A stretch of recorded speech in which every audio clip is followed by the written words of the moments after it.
In the eternal conflict between the high heavens and the burning hells, Diablo IV offers you more choice than ever before. Player choice is infused into everything, from how you look, the skills you use, the loot you equip, your path through the non-linear story, to how and when you choose to explore the shared open world.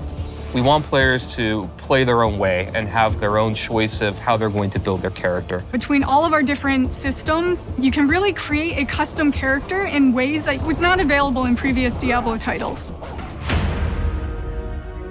When you log into Diablo IV, the first thing you're gonna have to do is create your character. And those familiar with Diablo are gonna be very familiar with the screen with all the classes sitting around the campfire.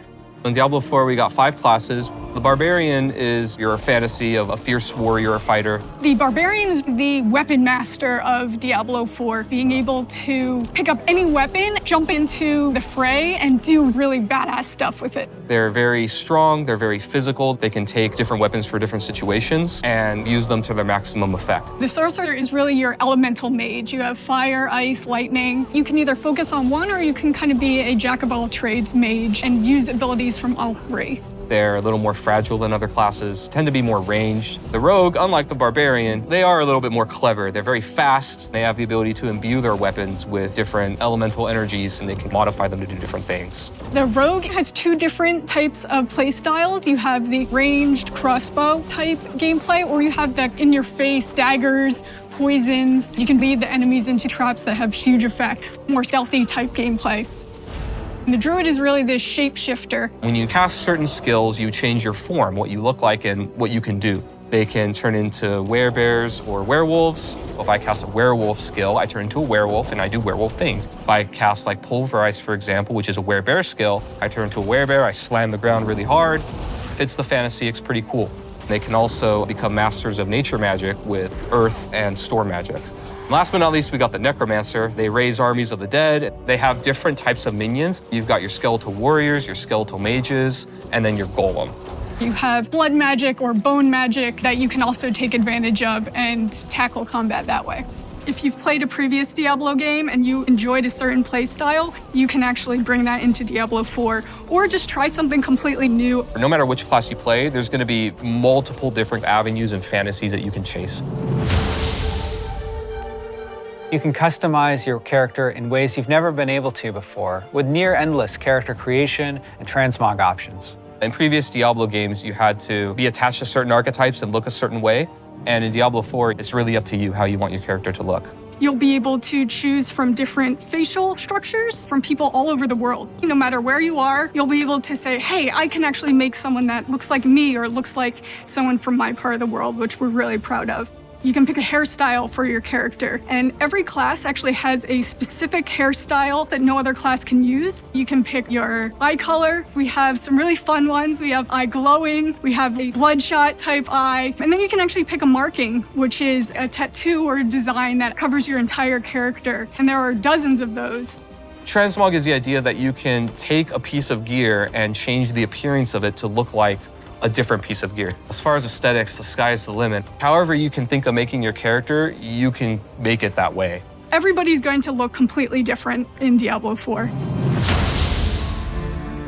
One of our pillars for class design in Diablo IV is this idea that we want players to play the way that they want to. When you first start the game, we introduce you to the idea of the skill tree. As you level up, you get access to these different skills or passives or upgrades to make your character more powerful.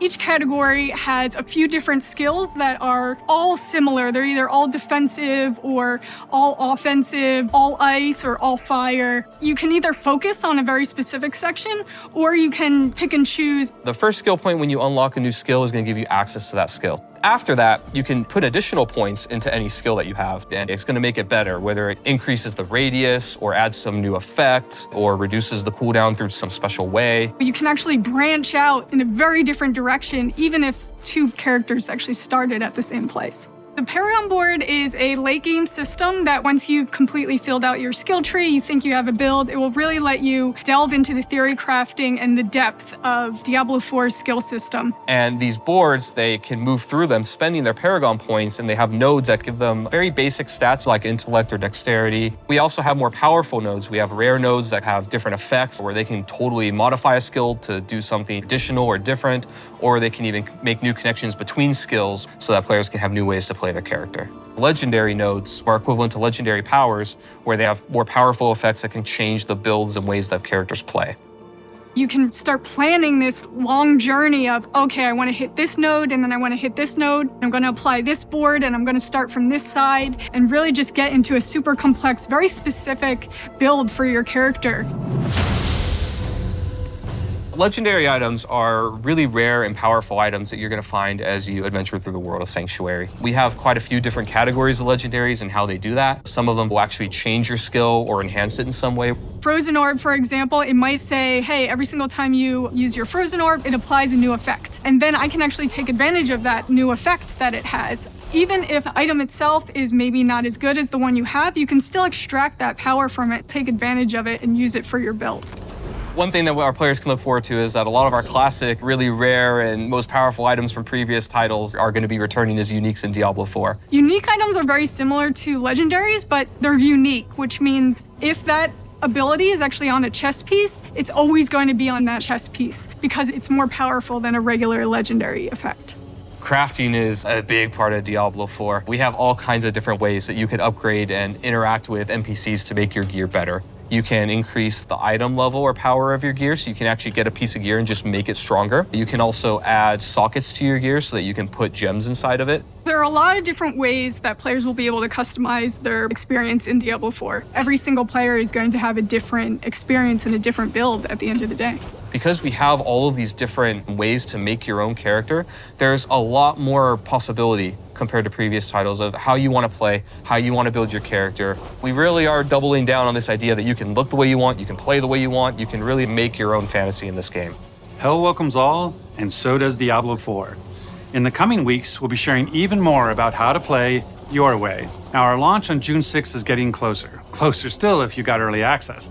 And we can't wait to see you in Sanctuary. Hail Lilith, Blessed Mother.